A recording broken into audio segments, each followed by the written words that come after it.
काल की राजकुमारी अद्वितीय सुंदरी द्रौपदी से, जिनके स्वयंवर का दिन आ चुका था। उनका विवाह किससे होगा, ये एक असाधारण शर्त पर निर्भर था। स्वयंवर का भव्य मंडप देश विदेश के पराक्रमी राजाओं और राजकुमारों से खचाखच भरा था।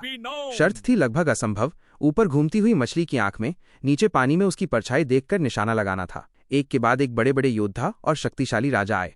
उन्होंने अपनी पूरी शक्ति और कौशल का प्रदर्शन किया, लेकिन कोई भी इस कठिन चुनौती को पूरा नहीं कर सका।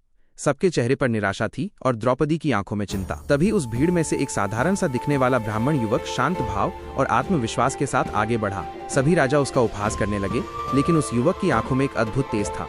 ये कोई और नहीं बल्कि वेश बदले हुए अर्जुन थे। अर्जुन ने धनुष उठाया, अपनी पूरी एकाग्रता पानी में दिख रही परछाई पर केंद्रित की और पलक झपकते ही तीर चला दिया। वो तीर सीधा घूमती हुई मछली की आंख में जा लगा। पूरे मंडप में जय जयकार होने लगी। द्रौपदी ने आगे बढ़कर प्रसन्नता और सम्मान के साथ विजेता अर्जुन के गले में वरमाला डाल दी और उन्हें अपने पति के रूप में स्वीकार कर लिया। स्वयंवर जीतने के बाद अर्जुन और उनके चारों भाई द्रौपदी को लेकर अपनी साधारण सी वन की कुटिया की ओर चल पड़े। कुंती अंदर और अर्जुन बाहर।